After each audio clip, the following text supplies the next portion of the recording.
चैतन्य चमत्कारी गुणायतन के मूल नायक श्री चंदा प्रभु भगवान की जय जय जय। श्रवण संस्कृति के नायक प्रातः स्मरणीय आचार्य भगवंत विद्यासागर जी महामुनि राज की जय जय जय जय। बोलिए गुणायतन प्रणेता शंका समाधान जनक भावना योग प्रवर्तक तरुणाई के प्रखर वक्ता पूज्य मुनिवर श्री प्रमाण सागर जी महाराज की जय जय जय। मुनिवर श्री निर्वेक सागर जी शीतल सागर जी महाराज की जय जय जय। मुनि संघ की जय जय जय।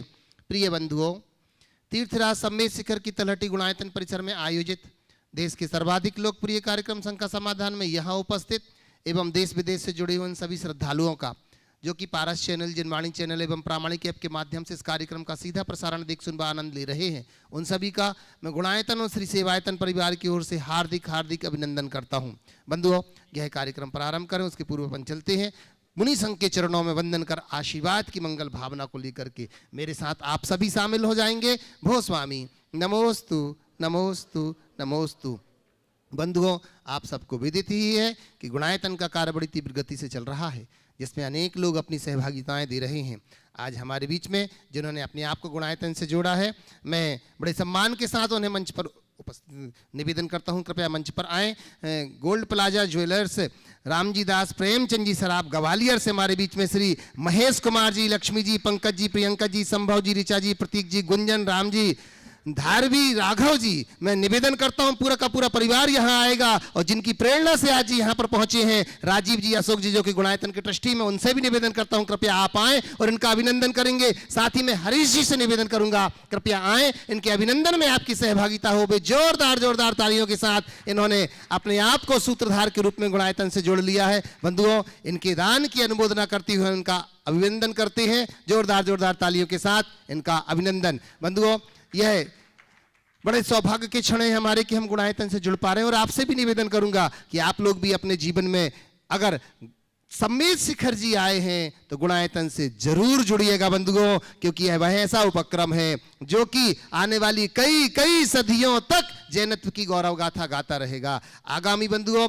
पूज्य श्री ने आशीर्वाद दिया और गुणायतन परिवार ने मिलकर के ये संयोजना बना ली कि इस बार आगामी जो अष्टानिक महापर्व होगा वो एक दो नहीं, पूरे 108 मंडली सिद्ध चक्र महामंडल विधान यहां पर संपन्न होगा। संस्कृतमय विधान, सिद्ध क्षेत्र, सिद्ध चक्र विधान और प्रसिद्ध महाराज के सानिध्य में होकर बंधुओं हम अपने जीवन को धन्य बनाएं। जिन लोगों ने अभी तक स्वीकृति नहीं दी है, बहुत सारे नाम हमारे पास आ चुके हैं, कुछ नाम जो बाकी, मैं चाहता हूं कि आप सभी इसमें शामिल हो जाएं। देश विदेश से लोग इसमें जुड़ रहे हैं। मात्र 2,11,000 रुपए की राशि बंधुओं, एक दो नहीं, पूरे 4 जोड़ों को 8 लोगों को ठहरने की, भोजन की, वस्त्रों की संपूर्ण व्यवस्था और एक पूरा मंडल आपको पूरी द्रव्य की व्यवस्था दी जा रही है। आप इसमें जरूर शामिल होइएगा। और अब अपन चलते हैं जिन्होंने असंख्य भव्य जीवों को, जो कि बह रहे हैं शंकाओं की नदी में, समाधान की नौका दी है। ऐसे पूज्य गुरुदेव के चरणों में वंदन करते हुए मैं निवेदन कर रहा हूं, पूज्य लक्ष्य श्री स्वरूप सागर जी महाराज के चरणों में वंदन करते हुए कि शंका समाधान से जोड़ने का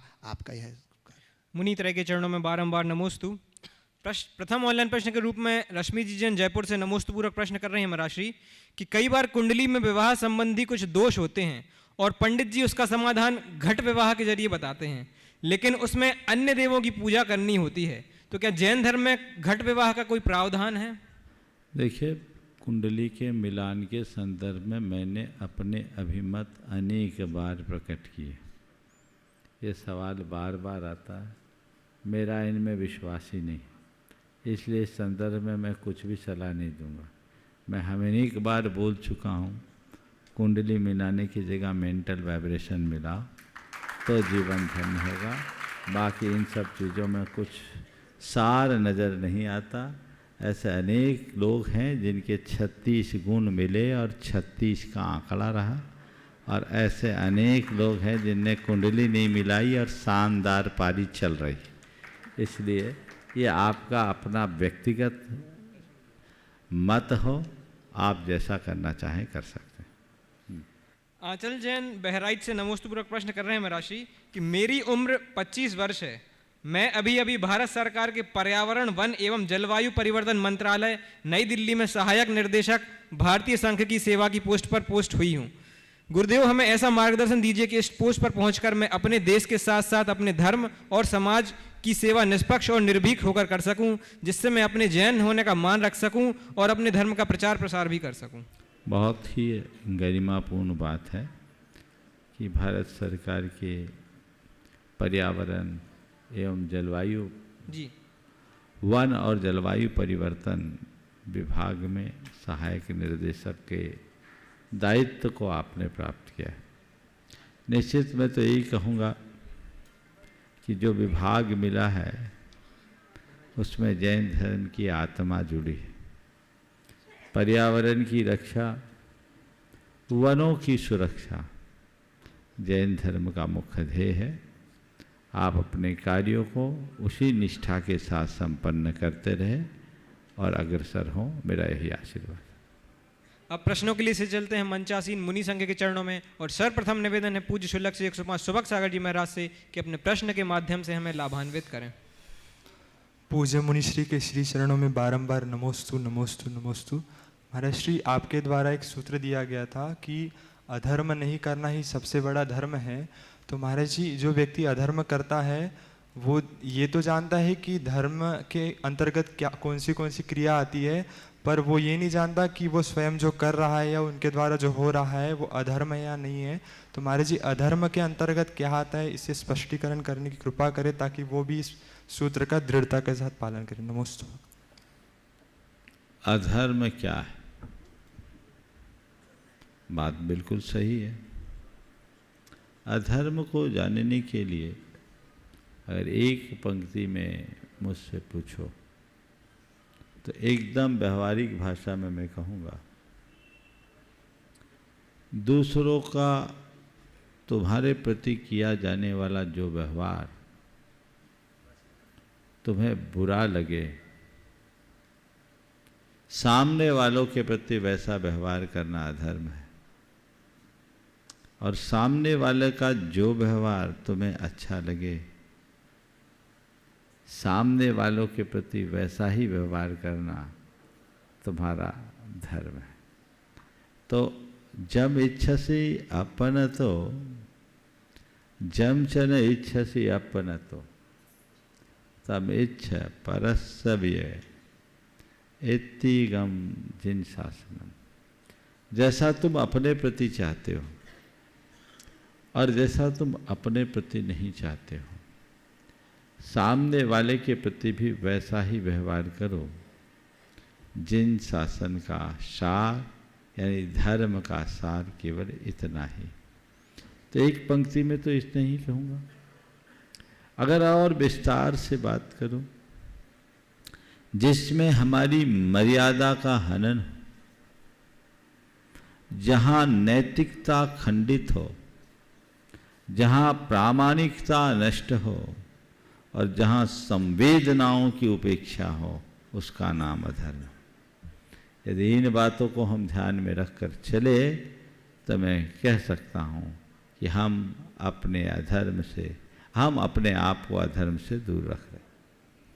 नमोस्तु पूर्वक निवेदन है परम पूज्य मुनिवर श्री शीतल सागर जी महाराज के चरणों में कि अपने प्रश्न के माध्यम से हमें भी बुद्धि की प्राप्ति कराएं। ओम नमः सिद्धेभ्यो। ये आचार्य श्री का हाइकू थोड़ा समझ में नहीं आया, इसलिए मैं यही पूछ रहा हूँ। सुना था सुनो, अर्थ की ओर न जा, डूबो आपे में। सुना था सुनो, अर्थ की ओर न जाओ, डूबो आपे में। मैंने गुरुओं से जो उपदेश सुना था वही मैं तुम्हें सुना रहा हूं, सुनो। चिरंतर उपदेश हमारी संस्कृति का। सुना था सुनो, अर्थ की ओर न जाओ, यानी धन और पदार्थ दोनों में अर्थ जुड़ा है। इनकी ओर मत जाओ, भोगों की तरफ मत जाओ, वैभव की तरफ मत जाओ, विलासता की ओर मत जाओ। जो अर्थ की ओर जाता है उसके जीवन में अनर्थ घटता है। ये उक्ति अर्थो ही अनर्थ मूलम, ये हमने युगांतरों से सुनी है। सुना था सुनो, मैंने जो सुना गुरुओं से सुना, श्रुतियों में जो सुना, आगमों से जो सुना, उसे सुना रहा हूं, सुनो। अर्थ की ओर मत जाओ, आओ डूबो आपे में, अपनी आत्मा में डूबो। अर्थ की जगह भीतर जो परमार्थ है उसकी तरफ जाओ। अर्थ से अनर्थ है और परमार्थ में अर्थ है, इसलिए सच्चे अर्थों में अर्थ से परमार्थ की ओर बढ़ने की बड़ी पावन प्रेरणा परम पूज्य गुरुदेव अपने इस हाइकू में दे रहे हैं। सुना था, सुनो, अर्थ की ओर न जाओ, डूबो आपे में, अपने में आओ, बाहर मत जाओ। नमोस्तु पूर्वक निवेदन है परम पूज्य मुनिवर श्री निर्वेक सागर जी महाराज के चरणों में कि अपने प्रश्न के माध्यम से हमें बोधि की प्राप्ति कराएं। मुनिश्री को नमोस्तु करते हुए आहारचर्या होने के पश्चात बहुत से श्रावक श्राविका बैठे हुए थे और उपदेश देते हुए हमने उनको ये कहा कि देखो, रात्रि में भोजन नहीं करना चाहिए। तो सभी लोगों ने अपनी शक्ति के अनुसार नियम लिया। एक जो दादी लगभग 55 से 60 के बीच जिनकी उम्र थी, उन्होंने कहा महाराज 11 महीने का रात्रि भोजन का त्याग और 1 महीने का हम रात्रि भोजन का त्याग नहीं कर पाएंगे। हमने कहा क्यों, क्या बात है? बोले मायके जाते हैं तो सब लोग खाते हैं तो हमें भी सहयोग देना पड़ता है। शादी में जाते हैं और सब लोग खाते हैं, हम नहीं खाएं तो अच्छा नहीं लगता। और इसी प्रकार पार्टी वगैरह में भी रात में खाना पड़ता है। ये 55 से 60 साल की उम्र की श्राविका का भाव था कि महाराज 11 महीने घर का तो हम त्याग कर सकते, किंतु बाहर का त्याग मत कराइए। वास्तव में घर में त्याग करके जो 11 महीने में पुण्य संचय किया, क्या 1 महीने में ऐसा करना उचित है, या उसमें कैसी दृढ़ता लाई जाए कि पूरे 12 के 12 महीने रात्रि भोजन का त्याग श्रावक श्राविकाएं कर सकें? कृपया उचित समाधान। बहुत अच्छा उदाहरण प्रस्तुत किया आपने, पर मैं इससे आगे का एक उदाहरण और सुना देता। मैं एक स्थान पर था उत्तर प्रदेश में, वहाँ के समाज के अध्यक्ष को उधर प्रधान कहते हैं। प्रधान बैठे थे, उम्र थी 82 वर्ष की। उन्होंने कहा, चर्चा में वो बात कह रहे थे कि महाराज रात 11 बजे जब तक 2 मिस्सी पराठे नहीं खा लेता तब तक नींद नहीं आती। 82 साल का बुढ़ा और जो समाज का प्रधान, वो कह रहा है महाराज रात 11 बजे जब तक 2 मिस्सी पराठे नहीं खा लेते तब तक नींद नहीं आती। संयोग से उसका 18 साल का पोता वहीं बैठा था और वो रात में पानी नहीं पीता था। मैंने उनसे कहा, इस पोते को देखो और कुछ तो शर्म खाओ, इस पोते को देखो और कुछ तो शर्म खाओ। उसने कहा, महाराज इसमें गलती हमारी नहीं आपकी है। देखो,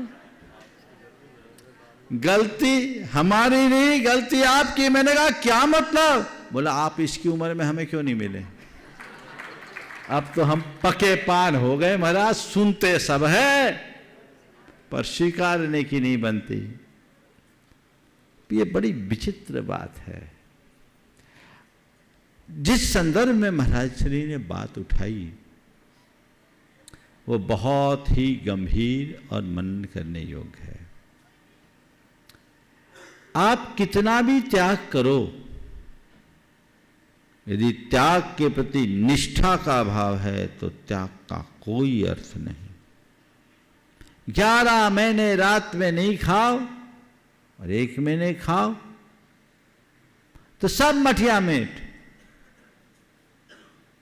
तुम्हारी त्याग के प्रति कोई निष्ठा ही नहीं। और जिस मनुष्य की कुलाचार्य के प्रति निष्ठा नहीं होगी वह सच्चे अर्थों में धर्मी नहीं हो सकता।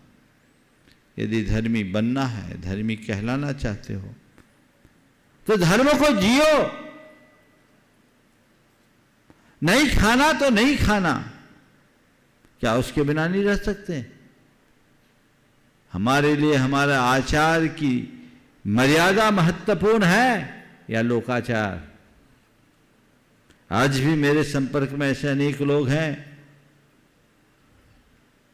जो बड़े बड़े कंपनियों में डायरेक्टर्स हैं, 5 स्टार होटलों में रुकते हैं, सप्ताह में 3-3 बार फ्लाइट में चढ़ते हैं, दुनिया के कई देशों में जिनका आवागमन होता है, लेकिन वे लोग अपने कुलाचार का दृढ़ता से पालन करते हैं। रात्रि भोजन तो दूर की बात, रात में पानी भी नहीं पीते हैं। किसके कारण? निष्ठा के कारण। मुझे नहीं लेना तो नहीं लेना। जिस दिन तुम्हारे हृदय में भाव जग जाएगा कि रात्रि भोजन दोषप्रद है, तो तुम रात में खाना बंद कर दोगे। और जब तक तुम ये सोच के रात्रि भोजन छोड़ोगे कि हम जैन हैं इसलिए रात में नहीं खाते, तो तुम गली निकाल लोगे। और तुम जिस दिन ये समझ लोगे कि जैनी को रात में इसलिए नहीं खाना चाहिए क्योंकि रात्रि भोजन में हिंसा है, तुम्हारे मन में खाने की इच्छा ही नहीं होगी। जब हिंसा से बचने के लिए, पाप से बचने के लिए हम कोई कार्य करने के लिए तत्पर हैं, तो इन बातों की तरफ तो हमें बिल्कुल भी ध्यान नहीं देना चाहिए और अपने नियमों का दृढ़ता से पालन करना चाहिए। मजबूरी में यदि कोई व्यक्ति किसी चीज का सेवन करे तो क्षम्य हो सकता है, लेकिन जानबूझ करके करे तो ये कतई उचित नहीं है। शौक में करे तो कतई उचित नहीं है। हमें इन पर विचार करके ऐसी चीजों का परहेज करना ही चाहिए। कार्यक्रम को आगे बढ़ाने के लिए मैं आवाज दूंगा ब्रह्मचारी अशोक भैया को।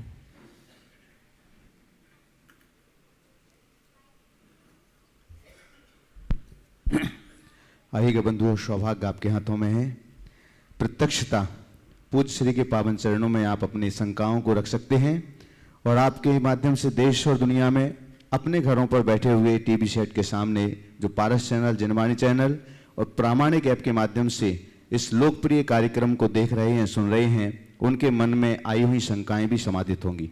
मैं प्रथम प्रश्न के लिए आमंत्रित कर रहा हूं Abhishek Jain, advocate, Bhopal, trustee, panchayat trust committee Bhopal से हमारे बीच हैं। वे अपना पहला प्रश्न रखेंगे। उसके बाद तैयार रहेंगे अल्पना राजेश जैन, वर्गी, जबलपुर। महाराज श्री के चरणों में बारंबार नमोस्तु। दिगंबर जैन पंचायत कमेटी ट्रस्ट भोपाल, सकल जैन समाज भोपाल की ओर से महाराज श्री के चरणों में त्रिबार नमोस्तु नमोस्तु।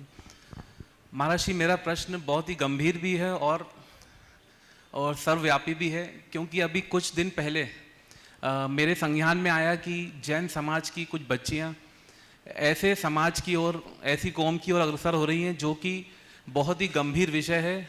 उनके माँ बाप की व्यथा जो है वो सुनने भी स्थिति में नहीं है, क्योंकि महाराज श्री उन लोगों की जो परेशानियां हैं वो इस हद तक आ गई हैं कि वो कुछ भी करने को तैयार हैं, लेकिन अपनी बच्चियों को वहाँ से निकालना चाहते हैं। तो मेरा महाराज श्री आपसे विनम्र चरणों में निवेदन है कि आपकी जो वाणी है वो अगर बच्चे सुन सकते हैं तो उन तक ये। ऐसा है, इस विषय में मैंने विगत दिनों अनेक बार काफ़ी लंबा मार्गदर्शन दिया। मैं चाहूँगा कि वो सब चीज़ें उपलब्ध है, लोगों तक पहुँचा दिया जाए। और इसमें मैंने जो बात कही कि इसकी जड़ को मिटाने का प्रयत्न करना चाहिए। जो भटक गए उन्हें लौटाना हमारा लक्ष्य नहीं, कोई भविष्य में न भटके, ये हमारी प्राथमिकता होनी चाहिए। समझ गए? मैंने पूर्व में इस विषय में काफ़ी विस्तार से चर्चा की है, वही बात लोगों तक पहुंचाया जाए। अल्पना राजेश जैन, वर्गी, जबलपुर, जिन्होंने आज पूर्णमासी के पावन पुनीत दिवस पर मूलनायक चंदाप्रभु भगवान की पहली शांति धारा का सौभाग्य प्राप्त किया हुआ है। इसके बाद में तैयार रहेंगे तनिषा जैन, वर्गी। पूज्य मुनि तरह के श्री चरणों में नमोस्तु, क्षुल्लक श्री के चरणों में इच्छामि। पूज्य श्री, मेरी शंका है कि क्या आगम अनुसार यह सही है कि जब हम द्रव्य पूजन करते हैं और जब हम अर्घ चढ़ाने की बारी आती है और हम द्रव्य की थाली से अर्घ लेते हैं और अर्घ लेते समय हमारे हाथ में एक की बजाय 2 बादाम आ जाती हैं और हम उस एक बादाम को वापस रखते हैं, तो ऐसा करने से क्या हमें मुनि हत्या का दोष लगता है?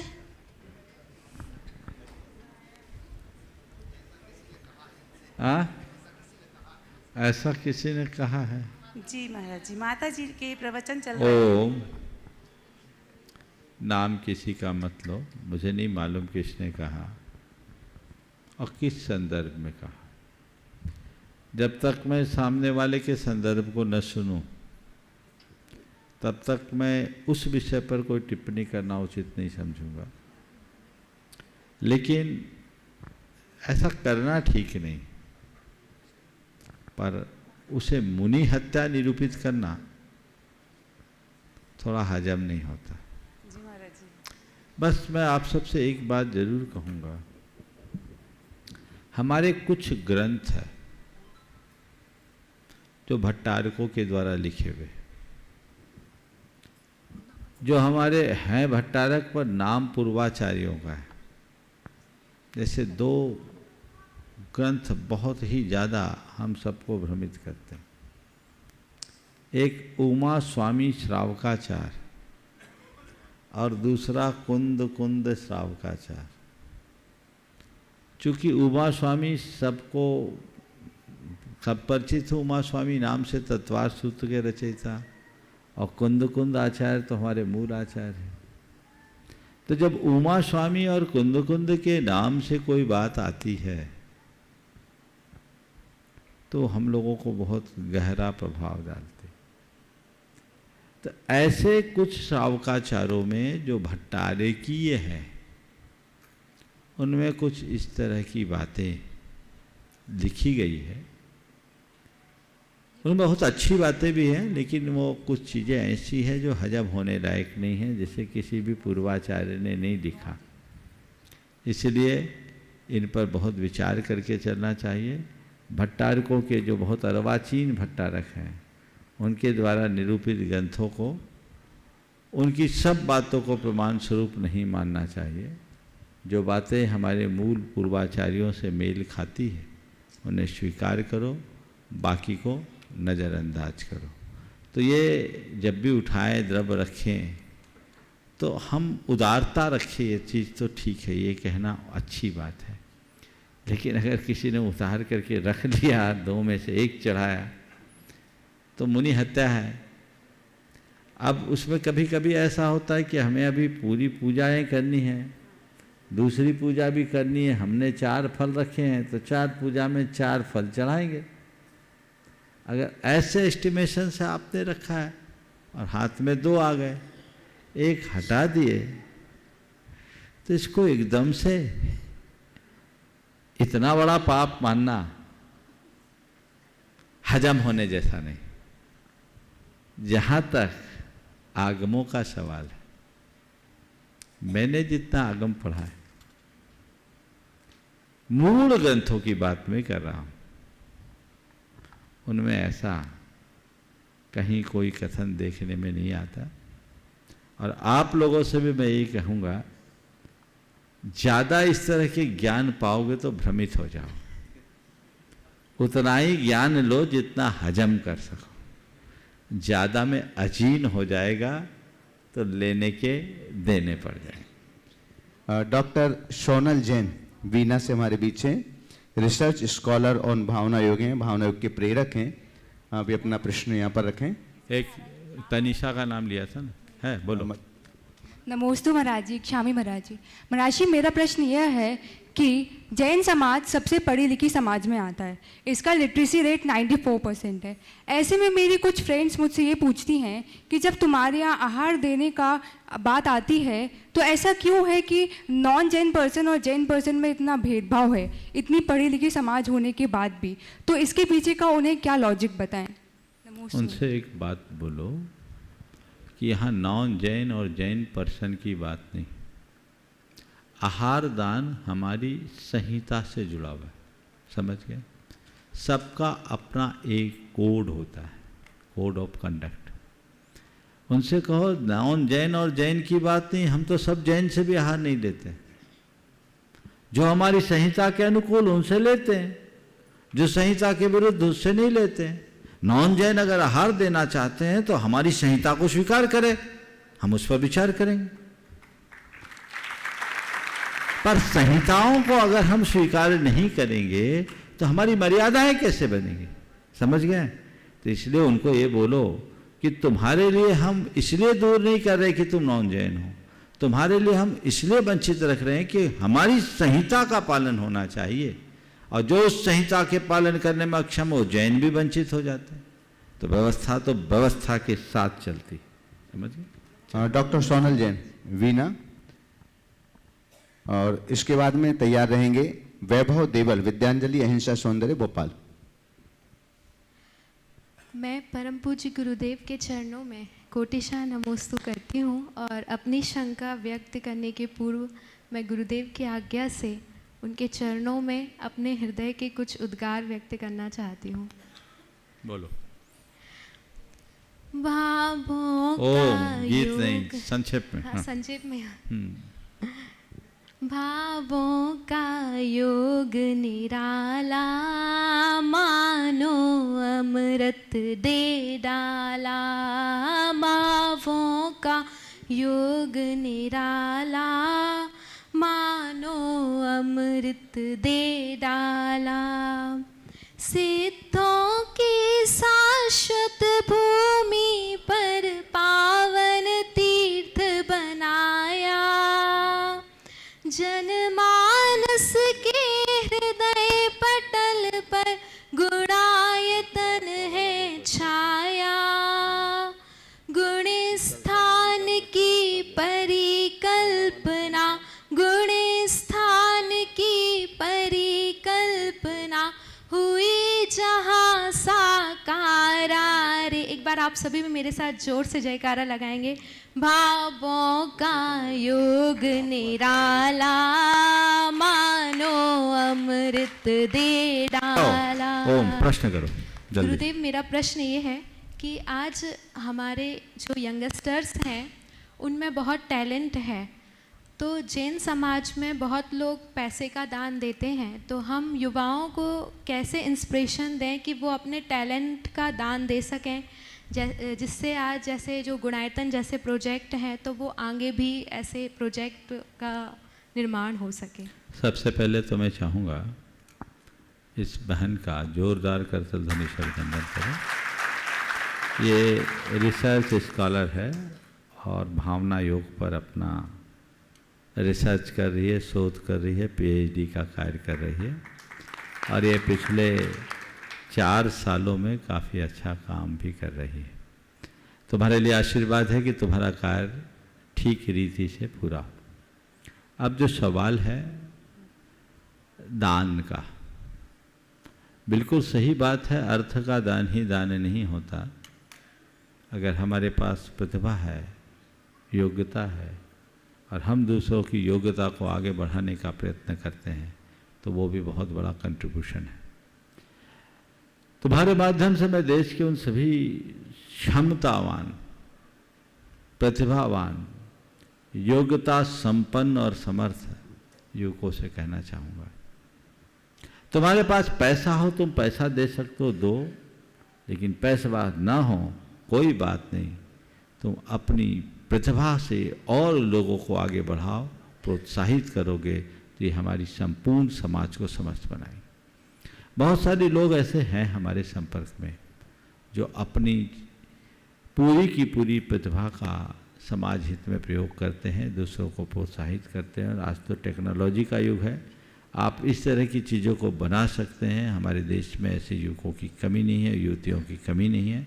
पूरा युवा वर्ग अगर ऐसा हो जाए तो अभाव में आज हमारे समाज के जो बच्चे बच्चियाँ प्रतिभा संपन्न होने के बाद भी आगे नहीं बढ़ पा रहे, उन्हें अवसर मिलेगा।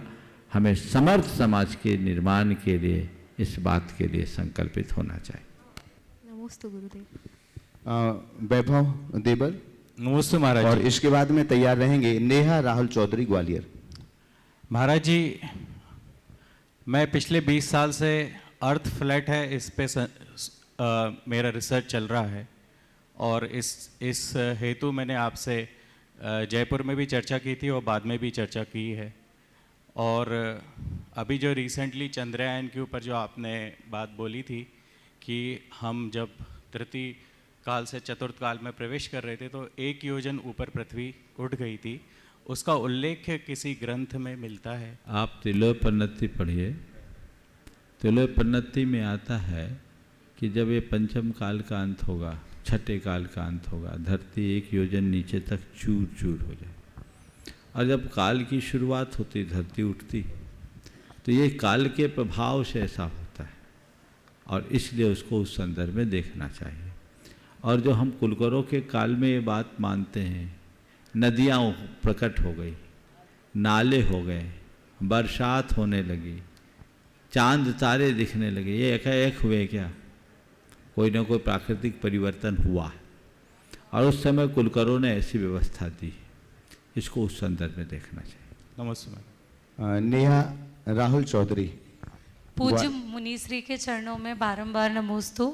मंचासीन छुल्लक जी महाराज के सादर चरणों में इच्छामी। महाराज जी, मेरा प्रश्न आपसे ये है कि जैन दर्शन में उपनयन संस्कार का क्या महत्व है और क्यों करवाना चाहिए, और बच्चों के 8 वर्ष होने पर हमें प्रथम धारा का महोत्सव कैसे मनाना चाहिए, कृपया मार्गदर्शन करें। देखिए, जैन में से कोई भी जैन होता है, कोई जरूरी नहीं कि उसके अंदर जैनत्व हो।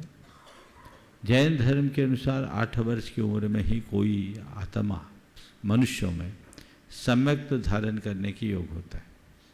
तो हमारे शास्त्रों में ऐसा वर्णन है कि 8 वर्ष का बच्चा हो जाए तो उसे सच्चे देव शास्त्र गुरु का अनुरागी बनाकर सम्यक धारण कराए, 8 मूल गुणों के लिए उससे संकल्पित कराया जाए, जिससे वो जैनत्व के संस्कार से संपन्न होकर जन्मना होने के साथ साथ कर्मना जैन बन सके। इसलिए प्रत्येक बच्चे को 8 वर्ष की उम्र होने के बाद उसे ये संस्कार कराना चाहिए और उस दिन उसके हाथों से भगवान का प्रथम अभिषेक कराना चाहिए, ताकि वो आगे चलकर विशुद्ध रीत्या धर्म ध्यान कर सके, जैन संस्कारों से ओतप्रोत होकर अपने जीवन को आगे बढ़ा सके। नेहा राहुल चौधरी ग्वालियर से हो गया। चलेगा रूपांकी जैन जबलपुर, और इसके बाद में तैयार रहेंगे श्रीमती चंद्रकला जी पाटनी रांची। नमोस्तु महाराज श्री। नमोस्तु महाराज श्री। बोलिए। महाराज श्री, मेरा प्रश्न ये है कि जब हम किसी व्यक्ति से मिलते हैं या उनके साथ रहते हैं तो हम उनके बारे में अपनी एक सोच बना लेते हैं, तो जो हमने सोचा है वो और जो वो है, इन दोनों में अंतर कैसे करें? हम जो सोच रहे हैं वो भ्रम है क्या? भ्रम भी हो सकता है, यथार्थ भी हो सकता है, क्योंकि हमने जो सोच बनाई है वो अपने हिसाब से बनाए, उसके हिसाब से नहीं। और कोई ज़रूरी नहीं कि हम आपके सामने जिस तरफ से प्रस्तुत हों वैसे ही हों। आप किसी के प्रति कोई भी धारणा बनाएंगे वो आप उनके प्रकट व्यवहार के आधार पर बनाओ। पर कई बार व्यक्ति के व्यवहार में बदलाव, अंदर कुछ होता है बाहर कुछ होता है, और कई बार व्यक्ति विशेष के प्रति व्यक्ति का व्यवहार अलग होता है, अन्यों के प्रति अलग होता है। तो जो व्यक्ति की वास्तविकता वो वास्तविकता ही है, इसलिए हम अपने केवल स्वयं के आकलन से व्यक्ति के को पूरी तरह आंकने का भ्रम न रखें, उसको गहराई से समझने की कोशिश करें। श्रीमती चंद्रकला जी पाटनी रांची, आगे तैयार रहेंगे NL जैन साहब जयपुर।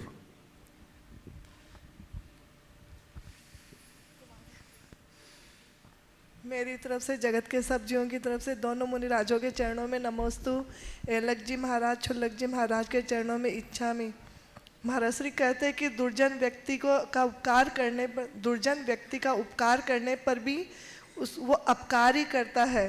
तो इस जमाने में दुर्जन और सज्जन को किस प्रकार से पहचाने, और क्या दुर्जन और उपकार करने के लिए हमें ऐसा सोचना चाहिए कि वो हमारा उपकार करेगा या अपकार करेगा?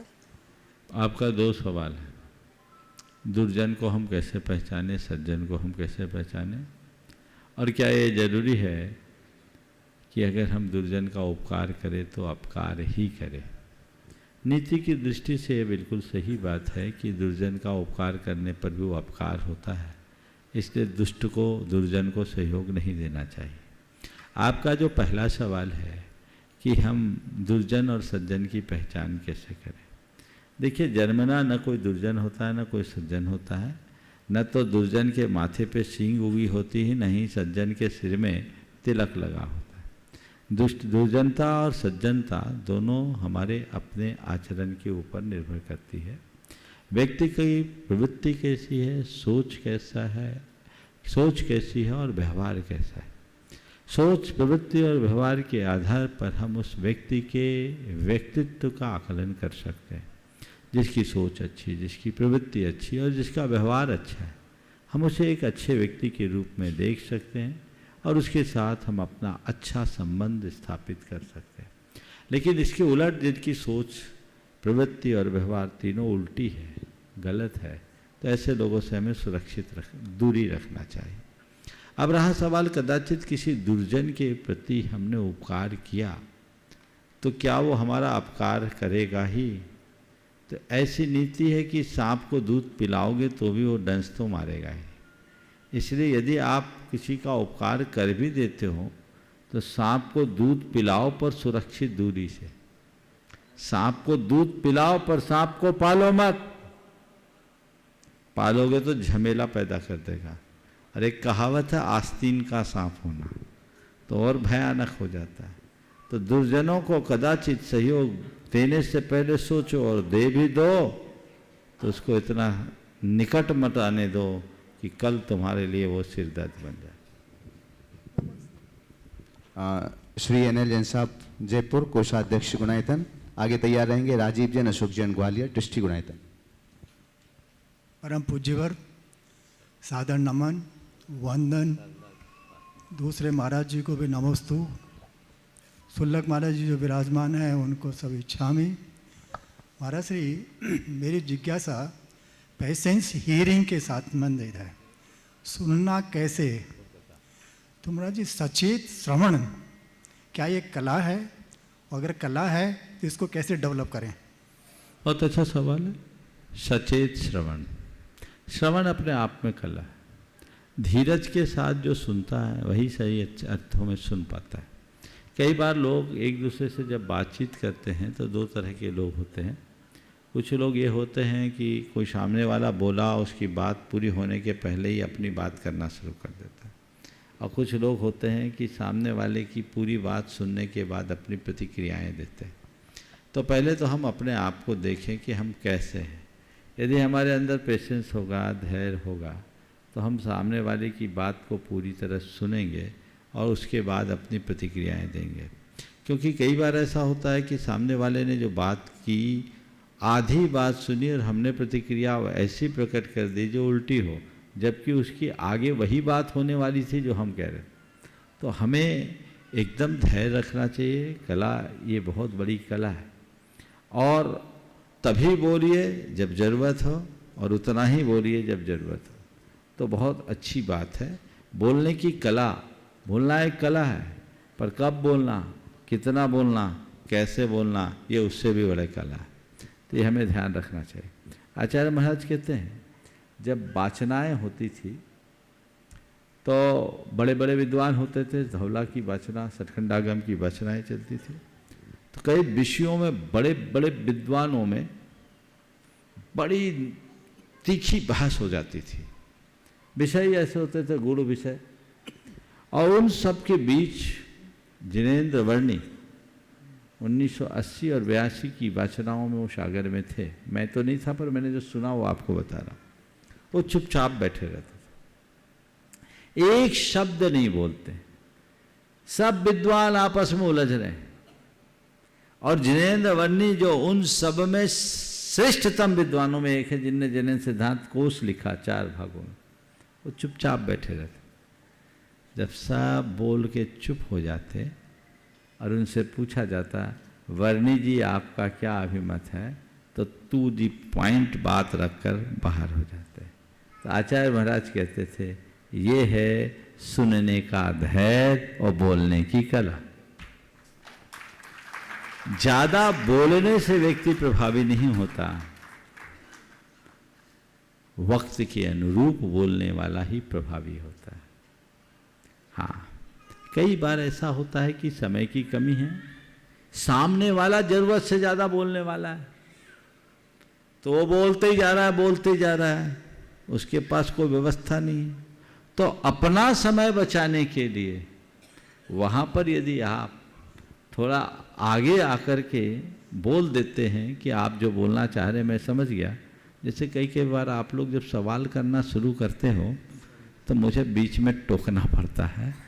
उस टोकने का आशय यह है कि मुझे मालूम है भी पीछे भी बहुत लोग हैं, आपके ही सवाल में बहुतों का नंबर हो जाएगा। कई लोग प्रश्न नहीं करते, भाषण देना शुरू कर देते हैं, तो उनको रोकना पड़ता है। तो यह भी एक चतुराई है, एक कुशलता है।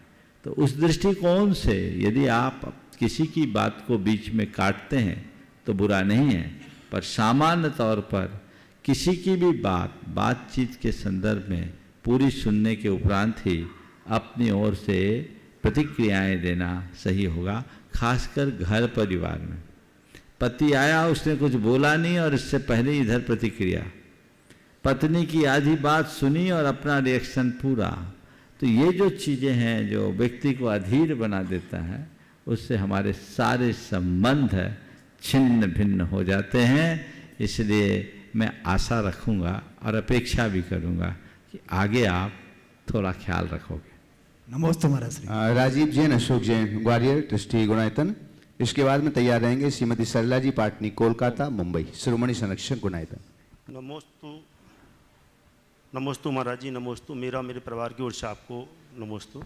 महाराज जी, मेरी शंका ये है कि जैसे हम कई मंदिरों में जाते हैं तो हम देखते हैं कि चमत्कारी मंदिर है या यहाँ चमत्कारी मूर्ति निकली है या चमत्कारी प्रतिमा है, तो ये चमत्कार किस प्रकार के होते हैं? क्योंकि हमारे भगवान तो मोक्षगामी है, तो फिर चमत्कार किसके द्वारा होता है? क्या वास्तविक चमत्कार होता है? आचार्य महाराज ने कहा भगवान के चमत्कार नहीं, चमत्कार तो भक्ति का है और भक्तों का है। भक्ति में चमत्कार है, समझ गए।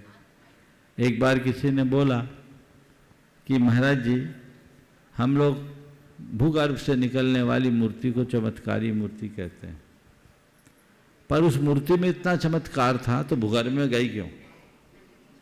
ये सवाल मुझसे किसी ने कहा कि भूगर्भ से निकलने वाली मूर्ति को लोक में चमत्कारी प्रतिमा के रूप में प्रख्यापित किया जाता है, तो मूर्ति में चमत्कार था तो मूर्ति भूगर्भ में गई क्यों? तो मैंने कहा इसमें मूर्ति का चमत्कार नहीं है, मूर्ति तो मूर्ति है, संयोग से भूगर्भ में गई, लेकिन चमत्कार उसके लिए हुआ जिसको अचानक मिल गई। तो चमत्कार हमारे लिए, उनके लिए नहीं, समझ गए। इसलिए गुरुदेव का ये कथन बिल्कुल सही प्रतीत होता है कि भगवान का चमत्कार नहीं, चमत्कार भक्ति का है, भक्तों का है। अच्छे से भक्ति करो तभी चमत्कार। श्रीमती सरला जी पाटनी, कोलकाता, मुंबई, शिरोमणि संरक्षक गुणायतन। आगे तैयार रहेंगे संगीत जैन, आस्तिक जैन, छिंदवाड़ा। दोनों में से एक प्रश्न पूछेंगे कोई भी। परम पूज्य 108 श्री प्रमाण सागर महाराज के चरणों में कोटि कोटि नमोस्तु, कोटि कोटि आभार महाराज जी। और सब महाराज माता जी को इच्छामी महाराज। बोल महाराज जी, आपकी 4 बातें बहुत लोकप्रिय है, बहुत ही लोकप्रिय है। राजमार्ग में चलते हुए हम लोग जो भी साइन बोर्ड रहता है उनको तो फॉलो जल्दी कर लेते हैं, लेकिन आपकी वो चारों बातें गंगा भी नहीं समुद्र की तरह बह रही है, तो उस समुद्र में हम लोग डुबकी लगा के हम लोग कैसे अपने कर्मों का निर्जरा करें महाराज जी? बहुत सही बात की। सड़क पर चलते हुए राजमार्ग पर लगे साइन बोर्ड को आप पूरी तरह फॉलो करते हो, लेकिन हम जो रोज आपको मार्गदर्शन देते हैं उसको आप लोग फॉलो क्यों नहीं कर पाते? मुझे इसकी एक वजह दिखती है। सड़क पर लगने वाले साइन बोर्ड और उस साइन बोर्ड के आगे की बात आपको दिखाई पड़ती है। सड़क पर लिखा है, आगे यू टर्न है, एन टर्न है, अंधा मोड़ है, सब दिख रहा है, डाउन है, अप है, दिख रहा है।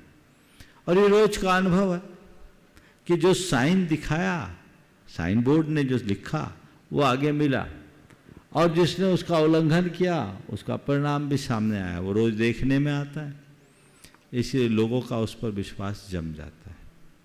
लेकिन हम लोग जो बताते हैं, गुरुजन जो बताते हैं, लोगों को उसका परिणाम नहीं दिखता, क्योंकि वो अपनी दुनिया में जीता है।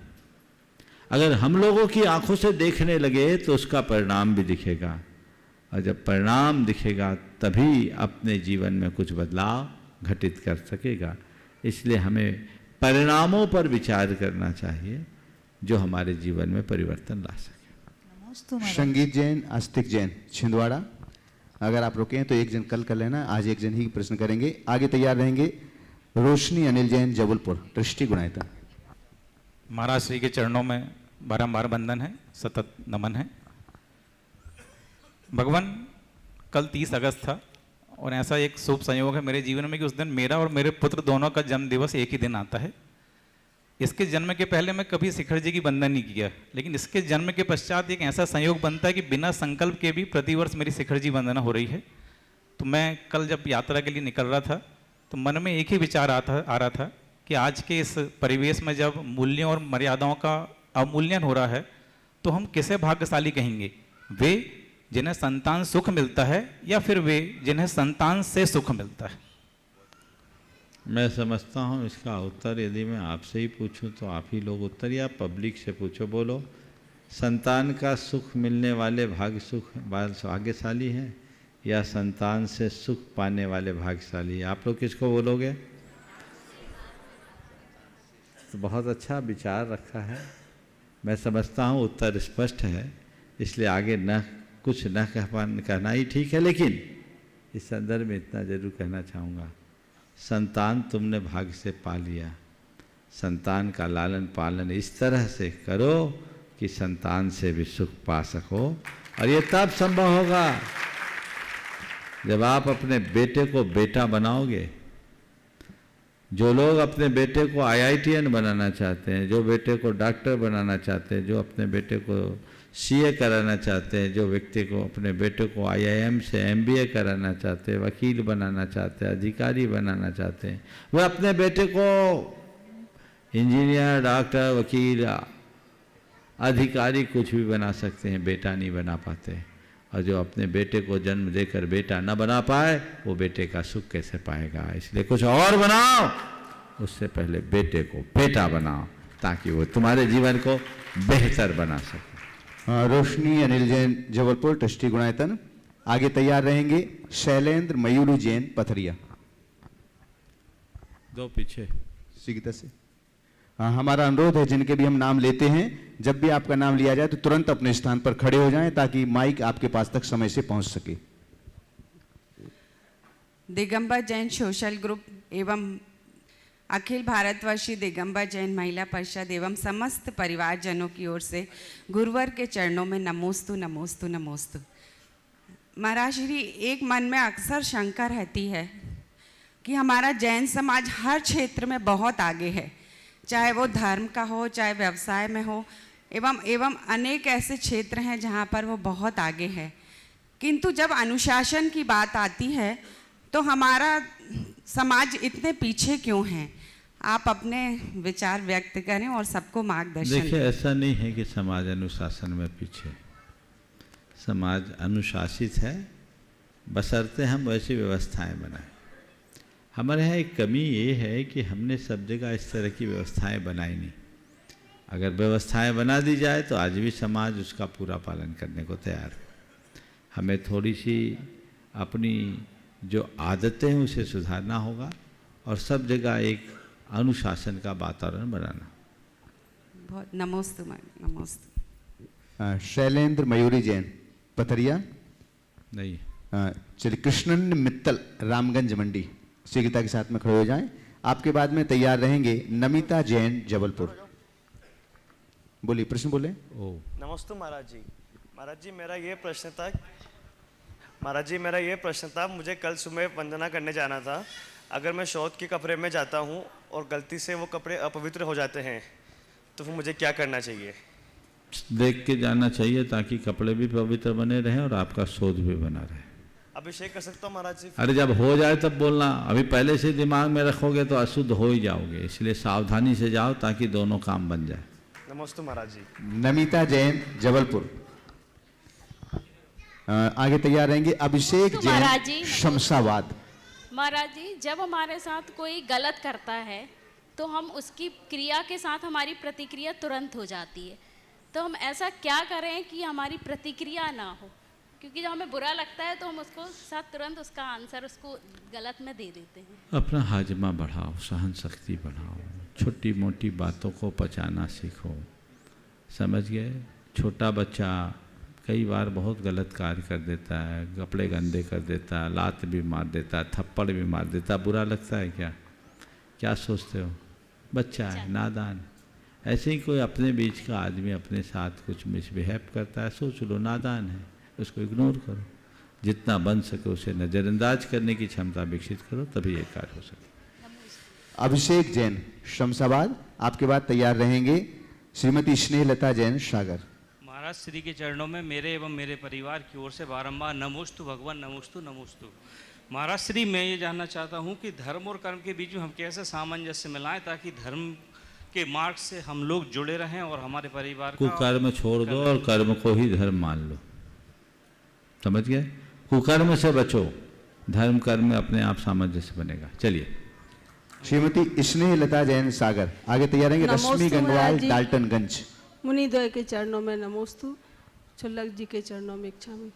महाराज जी, हमारा धर्म कर्म प्रधान है, फिर भी यदि कोई व्यक्ति हमारे प्रति मानने के भाव रखता है तो उसमें हमारे असाता कर्म के उदय है या सामने वाले के असाता कर्म? देखिए, मारने का भाव रख रहा है तो उसमें उसका द्वेष है। हमारे तीर्थंकरों के महान आत्माओं के ऊपर भी उपसर्ग करने वाले लोग हुए, कोई ज़रूरी नहीं कि उसके पीछे हमारे कोई कर्म कारण, उसका व्यक्तिगत द्वेष भी हमारे प्रति उसका ऐसा व्यवहार निश्चित कर सकता है। रश्मि गंगवाल डाल्टनगंज, और आपके बाद में तैयार रहेंगे प्रिया जैन अशोकनगर। नमोस्तु महाराज जी, नमोस्तु महाराज जी। एक ही समय में दो कर्म कैसे उदय होता है? उसी समय एक से राग हो जाता है और एक से द्वेष। ये स्वभाव है, जहाँ राग होगा वहाँ द्वेष होगा। नहीं, एक से प्रीत हो जाता है और एक से मतलब बोलता रहा हूँ, अगर कहीं पहाड़ बनाओगे तो बाजू में खाई होगी। यत्र राग पदम धत्ते देशस तत्रेति निश्चय, ये स्वाभाविक है, इसलिए न किसी से राग करो न किसी से द्वेष। ओम। प्रिया जैन अशोकनगर, तैयार रहेंगे मंजू देवी ईश्वरी। नमोस्तु महाराज जी। महाराज जी, मेरा प्रश्न यह है कि आजकल हम बहुत ज़्यादा इन्फ्लुएंस्ड है इस बात से कि we should live in the present, क्योंकि बात का हमें पता नहीं है, तो कैसे हमें इस चीज़ में बैलेंस बना के रखना चाहिए? ठीक है, we should live in the present, बात का हमें पता नहीं है, ये तो हम लोग भी रोज़ बोलते हैं, पर हमें अपना पता होना चाहिए कि मैं कौन। जो ये कहते हैं वो अधूरा उपदेश देते हैं कि बात का हमें पता नहीं है, पर उन्हें इस बात को ध्यान में रखना चाहिए। बात के समय का पता नहीं है पर बाद में हम हैं इसका पता होना चाहिए। इसलिए हमें ऐसा प्रेजेंट में कुछ नहीं करना जिससे हमारा फ्यूचर खराब हो जाए, हम अपने ब्राइट कैरियर को खंडित कर ले, हम लोक को भी संभाले और परलोक को भी संभाले। समय आप सबका हो गया, यहीं पर विराम बोलिए। परम पूज्य आचार्य गुरुवर श्री विद्यासागर।